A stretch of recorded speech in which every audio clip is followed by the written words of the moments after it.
بسم اللہ الرحمن الرحیم نحمدہ ونصلی علی رسولہ الکریم اما بعد۔ سیرت النبی صلی اللہ علیہ وسلم کا 16واں درس ہے۔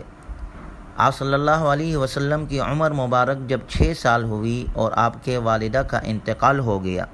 تو آپ اپنے دادا عبد المطلب کی کفالت میں آئے، جو قوم کے سردار تھے اور آپ صلی اللہ علیہ وسلم کا بہت خیال رکھتے تھے۔ خانہ کعبہ کے پاس عبد المطلب کے لیے ایک قالین، ایک مسند بچھائی جاتی تھی جس پر ان کے سوا کوئی بیٹھنے کی کسی کو ہمت نہ ہوتی تھی، لیکن جب آپ صلی اللہ علیہ وسلم آتے تھے تو آپ ڈائریکٹ اپنے دادا کے پاس چلے جاتے اور وہاں پر بیٹھ جاتے۔ جب آپ کو منع کیا جاتا تو عبد المطلب کہتے تھے میرے اس بچے کو منع نہ کیا کرو، اس کی بڑی شان ہوگی۔ ایک شخص کا کہنا ہے کہ میں نے ایک بوڑھے شخص کو خانہ کعبہ کے پاس دیکھا، وہ دعائیں مانگ رہا ہے، یا اللہ میرے محمد کو واپس بھیج دے اور مجھ پر عظیم الشان احسان فرما، یا اللہ میرے اس بچے کو واپس کر دے۔ میں نے پوچھا یہ کون ہے؟ تو لوگوں نے کہا یہ عبد المطلب ہے، ان کا ایک پوتا اونٹ کی تلاش میں کہیں دور نکل گیا ہے جس کی وجہ سے یہ پریشان ہے۔ کہتے ہیں یہ دعائیں کر رہے تھے کہ کچھ دیر نہ گزری تھی کہ آپ واپس آ گئے اور اونٹ بھی ساتھ ہمراہ لے آئے۔ دیکھتے ہی عبد المطلب نے آپ کو گلے سے لگایا اور یہ کہا کہ بیٹا میں تمہاری وجہ سے بے حد پریشان تھا، اب کبھی تم کو اپنے سے جدا نہیں کروں گا۔ تو عبد المطلب بھی آپ سے انتہائی محبت کرتے تھے، لیکن اللہ کا نظام جب آپ کی عمر 8 سال ہو گئی تو آپ کے دادا عبد المطلب کا بھی انتقال ہو گیا اور ان کا سایہ بھی سر سے اٹھا لیا گیا۔ اللہ کا نظام ایسا تھا کہ اللہ نہیں چاہتے تھے کہ میرے محبوب پر کسی کا سایہ رہے، سارے سائے اللہ نے آپ سے اٹھا لیے۔ اس لیے بعض علماء لکھتے ہیں اللہ تعالیٰ نے حضور صلی اللہ علیہ وسلم کو بے سایہ پیدا کیا، یعنی کوئی سایہ نہیں۔ والد تو تھے نہیں جب پیدا ہوئے آپ، 6 سال کی عمر میں والدہ کا سایہ ختم، 8 سال کی عمر میں دادا کا سایہ ختم۔ اچھا بعض لوگ سمجھتے ہیں کہ آپ کا دوسرا سایہ نہیں تھا، جیسے انسان کا سایہ ہوتا ہے، یہ معنی نہیں ہے۔ سایہ نہ ہونے کا مطلب یہ ہے کہ والد کا ایک سایہ ہوتا ہے، والدہ کا ایک سایہ ہوتا ہے، دادا کا ایک سایہ ہوتا ہے، کفالت کرنے والوں کا ایک سایہ ہوتا ہے۔ اللہ تعالیٰ نے ان سب سے حضور صلی اللہ علیہ وسلم کو مستثنیٰ کر دیا اور قرآن کریم میں فرمایا الم یجدک یتیما فآویٰ، کیا ہم نے آپ کو یتیم نہیں پایا اور پھر ہم نے آپ کو خود ٹھکانہ نہ دیا۔ اور اس میں بھی کہتے ہیں علماء فرماتے ہیں سبق یہ ہے کہ دنیا کے اندر اگر کوئی بچہ قابل ہوتا ہے اور بڑی صلاحیتوں والا ہوتا ہے تو لوگ کہتے ہیں جی اس کا استاذ بڑا قابل ہے، استاذ میں بڑی صلاحیتیں تھی تو اس وجہ سے شاگرد بڑا کامیاب بنا۔ یا اگر کسی کی اولاد اچھی ہوتی ہے تو کہتے ہیں کہ جی یہ دیکھیں اولاد کتنی زبردست ہے کیونکہ اس کے والدین نے اس کی بڑی زبردست تربیت کی ہے۔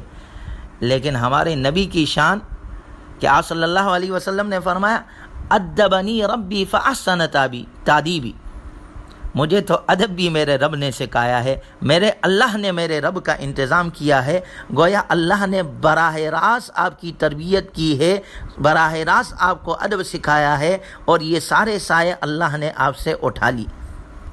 دوسرا سبق آپ صلی اللہ علیہ وسلم کی زندگی سے ہمیں یہ ملتا ہے کہ یہ جو سارے سائے اللہ نے اٹھا لیے، والدہ کا، والد کا، دادا کا، تو یہ وہ سہارے ہوتے ہیں ظاہری جس پر انسان دنیا میں زندگی گزارتا ہے۔ لیکن ہمارے بچے بھی ہوتے ہیں، کچھ ہو جاتا ہے جو ابا یہ ہو گیا، اماں یہ ہو گیا، تو وہ سمجھتا یہی ہے بچہ کہ میرے ظاہری سہارے یہی،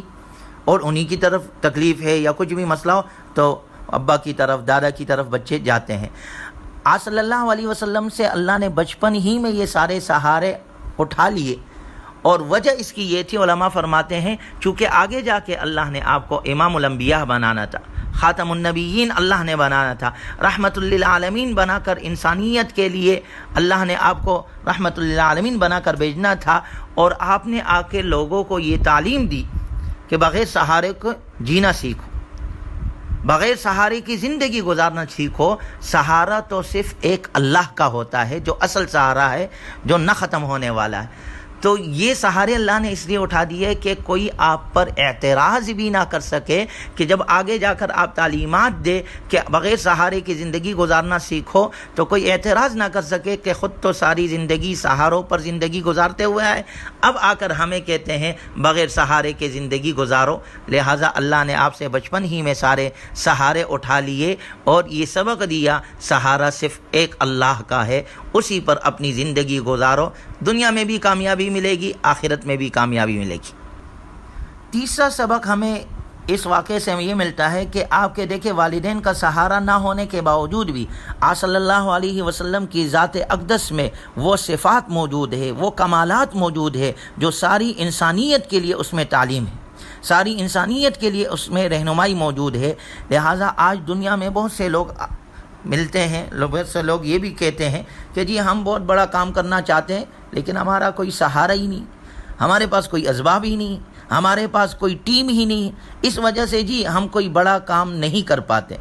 اگر ہم نبی کی زندگی کے اس حصے کو دیکھیں، آپ صلی اللہ علیہ وسلم کی سیرت مبارکہ سے ہمیں یہ سبق ملتا ہے کہ بچپن ہی سے سارے ظاہری سہارے جو بنیادی اور محبت کے سہارے ہوتے ہیں آپ صلی اللہ علیہ وسلم کو بچپن میں میسر نہیں تھے۔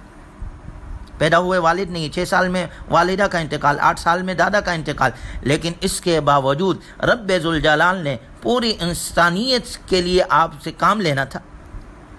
پوری انسانیت کے لیے آپ کو رحمت للعالمین بنانا تھا۔ آپ یتیم ہونے کے باوجود، ظاہری سہارا نہ ہونے کے باوجود بھی انسانیت کے لیے امام الانبیاء بنے، رحمت للعالمین بنے۔ الم یجد کا یتیما فآویٰ، اس سے ہمیں سبق ملتا ہے۔ لہٰذا اگر انسان کی نیت صاف ہو اور مقصد واضح ہو تو ظاہری سہارے نہ ہونے کے باوجود بھی انسان کے لیے اللہ راستے کھول دیتا ہے، اور اللہ تعالیٰ ایسے سہارے بنا دیتا ہے کہ جو اپنے جانوں کو نذرانے پھر پیش کرتے ہیں۔ دیکھیں نبی صلی اللہ علیہ وسلم نے بچپن کی زندگی مکے میں گزاری، نبوت آپ کو ملی تو مکے والے صاحب آپ کے خلاف ہو گئے اور آپ ہجرت پر مجبور ہو گئے، لیکن صحابہ نے آپ پر کیسی قربانی دی، اپنے جان کے نذرانے پیش کیے، چاہے مہاجرین ہو یا انصار ہو، اور پھر آگے اللہ نے آپ کو کیسی فتوحات دی۔ تو یہ سبق بھی ہمیں ملتا ہے کہ انسان کی اگر نیت اچھی ہو، نیت صاف ہو اور مقصد واضح ہو، بظاہراً ابتدا کی زندگی میں سہارے نظر نہیں آتے، بظاہراً ابتدائی زندگی میں مشکلات نظر آتے ہیں، لیکن جب وہ نیت صاف کے ساتھ اور اپنے دل کے ارادے کے ساتھ اور مقصد واضح ہونے کے ساتھ جب زندگی میں آگے چلتا ہے تو اللہ اس کے لیے کامیابیوں کے دروازے کھولتے جاتے ہیں۔ یہ ہمیں بہت بڑا سبق آپ صلی اللہ علیہ وسلم کی اس زندگی سے ملتا ہے۔ اللہ تعالی ہمیں نبی صلی اللہ علیہ وسلم کی سیرت مبارکہ اپنانے کی اور پہلانے کی توفیق نصیب فرمائے۔ وآخر دعوانا ان الحمد للہ رب العالمین۔